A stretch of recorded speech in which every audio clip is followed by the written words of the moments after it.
It is a great pleasure to be back at the Munich Security Conference. The conference is an important platform for dialogue in a more dangerous world. And I'm coming directly from the Defense Ministerial meeting of NATO in Brussels yesterday, where we made important decisions on how NATO must continue to adapt and respond to a more challenging security environment. We decided to modernize our command structure, to continue to modernize the alliance. We took stock of burden sharing in the alliance, defense spending, because we agreed back in 2014 to stop the cuts in defense spending and start to increase defense spending. And that's exactly what we are doing. We see that European allies are stepping up, and also the United States is increasing their military presence in Europe. We also discussed the efforts of the European Union on defense, and we welcome those efforts because as long as they are done in a way which not compete but complement the efforts of NATO, that will strengthen NATO, strengthen the transatlantic bond, and help both NATO and the European Union to respond to the challenges we have in common. And then we also made decisions on fighting terrorism. We agreed to step up our efforts in the fight against terrorism by starting planning of a NATO training mission in Iraq, which will then strengthen the training activities of Iraqi forces by NATO. And Germany plays an important role in all of this, leading one of the battle groups in Lithuania, contributing to our missions in Kosovo, in the Aegean Sea, but also in Afghanistan. So I look forward to address all these issues and many other issues during my stay here at the Munich Security Conference. Secretary General Stoltenberg, is the contribution of Germany, of the German Bundeswehr, especially the tanks Leopard 2, is it enough, especially the tanks Leopard 2 who should do their contribution right now? Is it enough or is it not enough? Does Germany have to do more? So Germany is a strong ally, and we highly value the many contributions of Germany to our alliance. Germany is a lead nation for our battle group in Lithuania. Germany is present in Afghanistan, in Kosovo, and Germany is going to lead our High Readiness Joint Task Force next year. But of course, after 20 years of cuts in defense spending in Germany and in many other NATO allies, there are shortfalls, there are gaps. And that's exactly why it is important that Germany and other NATO allies have started to invest more in defense. And I would like to commend Minister Ursula von der Leyen for her leadership and also the way she clearly commits Germany to stepping up its efforts in the alliance. We very much welcome what Germany already does, but we also welcome the commitment that Germany will do even more. Is it possible for Georgia to become the member of NATO without a 5 article on the occupied territories? It was one version, and it might be considered in official meetings, or maybe it was already considered. Georgia is a highly valued partner of NATO. And NATO will continue to support Georgia on its path towards membership.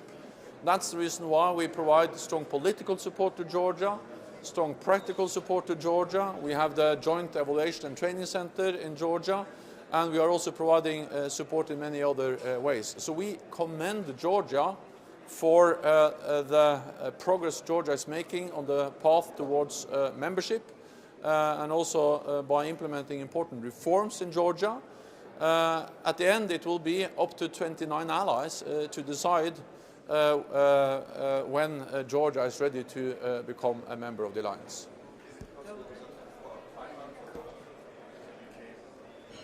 Well, membership includes Article 5, and that's the core of the alliance, is that we are based on a common pledge to each other that we will defend each other, one for all and all for one. But even with Georgia not as a member, Georgia is now a very close partner. There is a lot of NATO in Georgia already, and we also welcome the many contributions of Georgia to NATO, not least the contributions to our presence in Afghanistan. So, Al Jazeera English, after more than a year of Trump in the White House, have you managed to convince him you're not running an obsolete organization? And how destabilizing has this been, especially for NATO faced with a threat from Russia?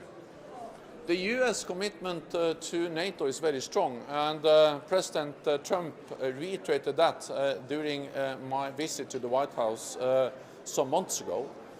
He also stated strongly that the US is committed to NATO, not only in words but also in deeds.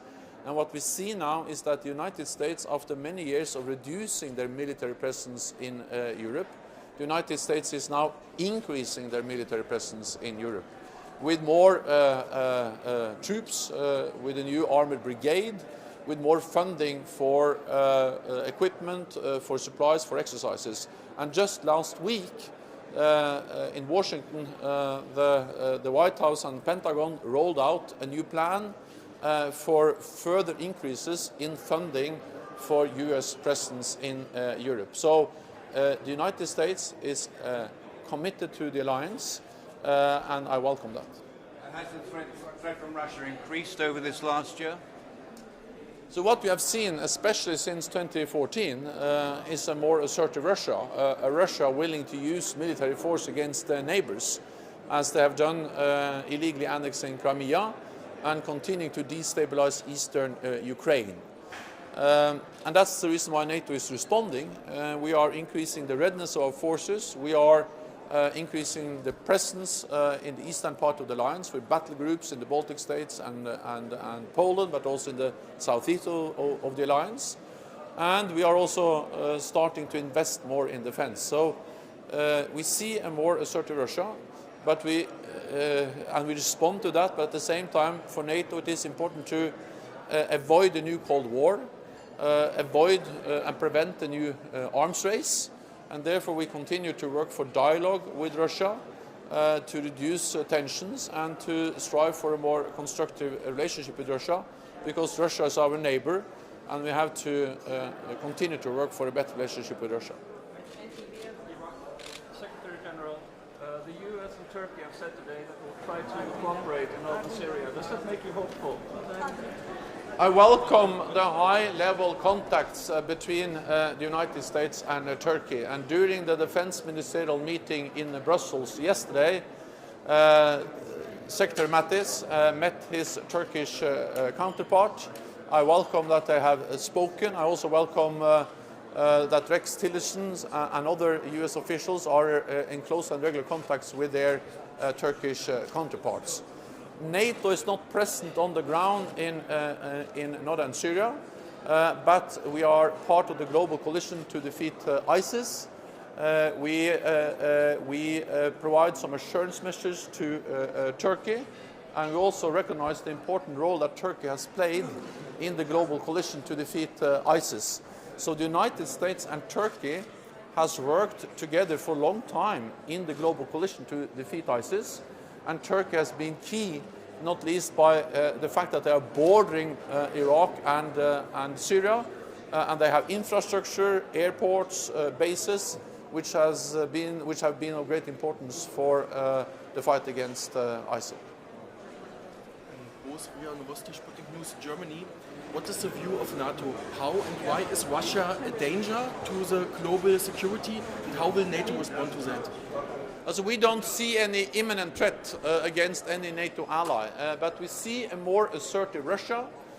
We see a Russia which has used military force against a neighbor, Ukraine, and which also has troops in Georgia, in Moldova.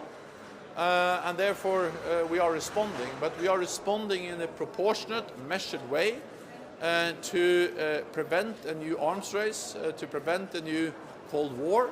And we continue to work for dialogue with Russia. I welcome also the fact that after 2 years with no meetings of the NATO-Russia Council, we have been able to convene 6 meetings of the Council since 2016. During my stay here, I also meet Minister Lavrov, which is part of the dialogue NATO has with Russia. And I think that dialogue is always important, but especially when tensions are high, as they are now, then a dialogue is even more important. From Iraqi TV, General Secretary, you say that you are continuing to give support to Iraq. What specific steps you are going to put? Is it training? Is it a material? Is it a fund? What especially is going to play? We are responding to a request from the coalition and from Prime Minister al-Badi to provide more training. We are now in the planning process, and I will meet also Prime Minister al-Badi during my stay here in Munich, where we will discuss what kind of support NATO can provide. What we now are planning for and looking into is how we can help Iraq with professionalizing, also increasing the professionalism of the Iraqi forces by more training, but also by building military schools and military academies. The aim is to train the trainers, to train and educate officers, so Iraq can strengthen its military capabilities and be able to stabilize the country, so we avoid seeing anything similar as we saw back in 2014, when ISIL was able to take control over big parts of Iraq. So we look forward to work with Iraq to train Iraqi forces. That's important for Iraq, but it's also important for our own security. When our neighbors are stable, we are more secure.